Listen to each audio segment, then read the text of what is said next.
Let's talk first about Iraq, though. As Islamist extremists continue to control large swathes of the country, the debate on British involvement continues. Just a week ago, our government told us we would only be carrying out a humanitarian mission to help desperate Iraqis. But are we now looking at mission creep, something that goes beyond humanitarian and involves us ever more deeply in Iraq's troubles?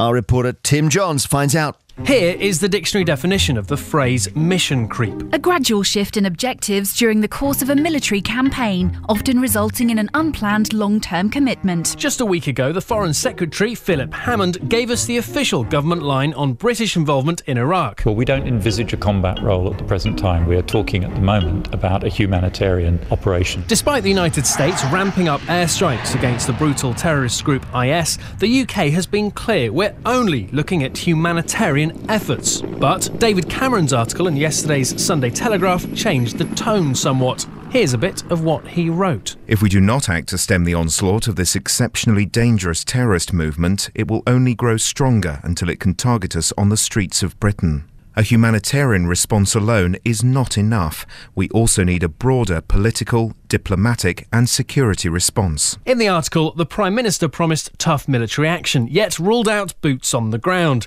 So, why the mixed messages? Isabel Hardman is from The Spectator and has a theory. I think what David Cameron's trying to do in this article, and he is not entirely clear in it, is trying to make the case for a new attitude from Britain towards Islamic extremism in Iraq and in the Middle East. And he realises after his defeat over Syria last year in the Commons that he needs to actually prepare the ground before he asks politicians and the public to trust him on something. Is Mr Cameron preparing us for the mission in Iraq to creep? Well, perhaps it already has. In less than a week, the government's line has crept from "This military action is humanitarian only" to "That's not enough. We need a firm security response."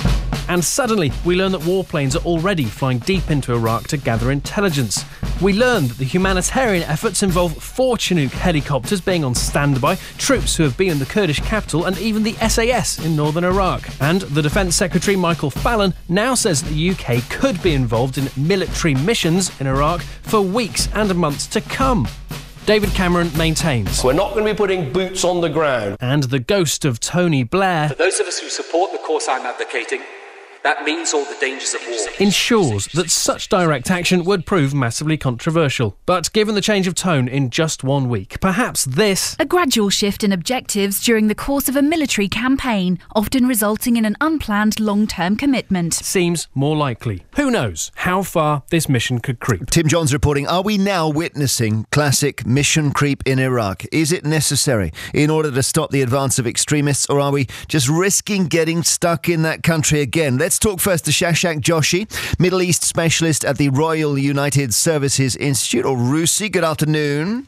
Good afternoon, Jeremy. Just listening to the language in Tim Johns' report there, so it's so contradictory and so muddled, it sounds like we're already in the creep.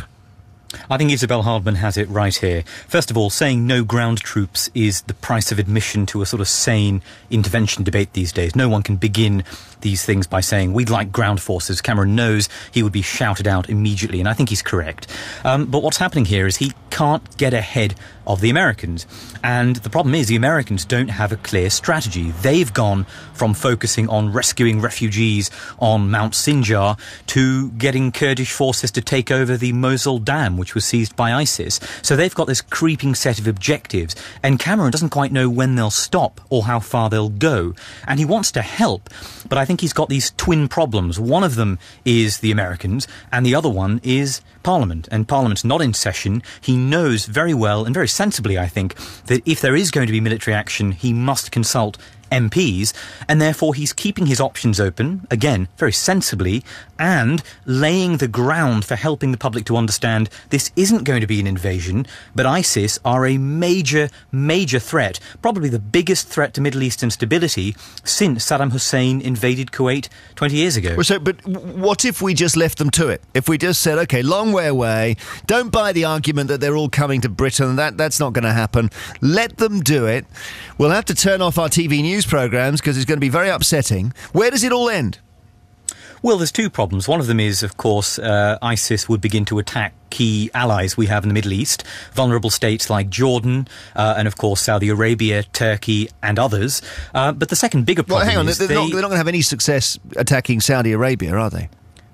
Well, there's a reason why Saudi Arabia have beefed up security at their borders. But more important than border security is the fact that ISIS have cells. They've got thousands of members from across the Arab world. You know, of course, they've got hundreds of Brits as well, but also thousands of Turks, Saudi Arabians, Jordanians, Emiratis. And these people are going home, just like they're coming to Britain. And therefore, Saudi Arabia is vulnerable. It's really at risk But here. again, going beyond that, ISIS... I was sorry to interrupt, but again, just to question that. I mean, we're given this mirage of all these people in these cells who've seem to have been set themselves up without anyone noticing in about 3 months, who are going to come here and commit terrorist acts in Britain. Where's the evidence for that? Well, it's not 3 months, it's more than 2 years. This is a group that has spread into Syria a year and a half ago. It's initially part of Al-Qaeda. The evidence is we've already seen attacks in Europe. We've seen attacks in Brussels by people who have fought with ISIS. Now, the problem, of course, is we're back into the usual realm of the evidence itself in the specifics is, as usually, too sensitive to give out. So we can't say, well, here's a cell of 15 people in Birmingham here, but probably is credible that there are several hundred people, over 500, who have at some point gone to fight with ISIS, and only a tiny fraction of those will be remotely interested in striking back in Europe, but I think that's enough to deeply worry the security services. But it's a lot easier to fight a tiny fraction in Europe than it is to take on a war in Iraq. It is, and I think one important thing we have to bear in mind is the states most at risk are not the European states or North American states, it's the Arab states. And I think we have a legitimate reason to say, even if ISIS does require a military response, and I think it doesn't have to be us. We've sent 6 tornadoes to Cyprus now, but I will say, if you look at Egypt, Jordan and Turkey between them, they've got over 1,000 combat-capable aircraft. If you look at the Gulf Cooperation Council, which is sort of Saudi Arabia, Qatar and so on, they've got over 600 combat-capable aircraft. So in the UK, I think we can help. We can do an awful lot. But we do have to ask, where are the Arab states in their own backyards protecting against the biggest threat to their security in a quarter century? If they're not willing to stand up to ISIS, why should we? Well, exactly. Let me bring in John Rees, the co-founder of the Stop the War Coalition. You are concerned that we are going to fall into another war here, John? Yes, I think your package was absolutely right, and of course, the only amendment you'd have to make is that when you read out the dictionary definition, it said that it's a long-term process mission creep, but this is in the course of a week. The definition also said that it can lead to long-term consequences, but these are things that we already know. The mess that we're in is a consequence of the last war. So why bombing produced this problem in the first place, why more bombing would solve it, is a mystery not only to me, I think, but to a majority of people in this country. But how are you able, as somebody on the left with a lot of compassion for people in faraway countries, how are you able to watch the TV news and see those refugees on that mountain and not want to send in at least a couple of armed helicopter gunships?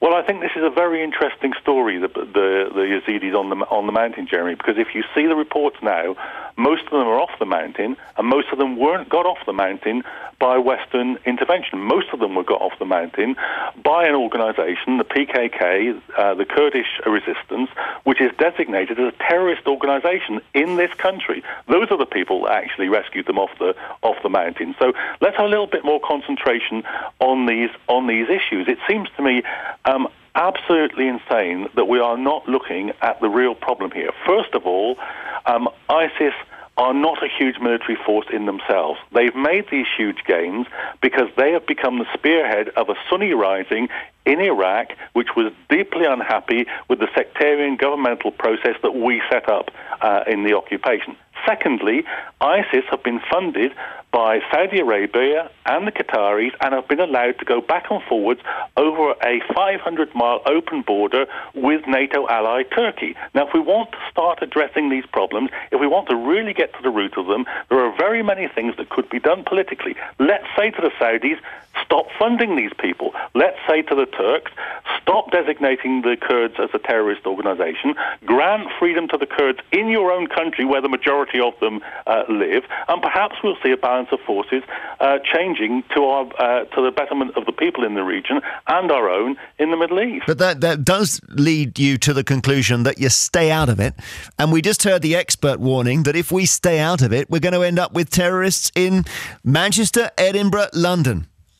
Yes, well, the security services, of course, told Tony Blair right at the beginning of the Afghan and Iraq wars that if he intervened in these areas, it would produce blowback, it would produce terrorists on the streets of this country. And they were absolutely right. And if we do it again, that process will repeat itself. Thank you very much, John Rees, co-founder of the Stop the War Coalition. And before John, it was Shashank Joshi, Middle East specialist with the Royal United Services Institute, talking, of course, about Iraq.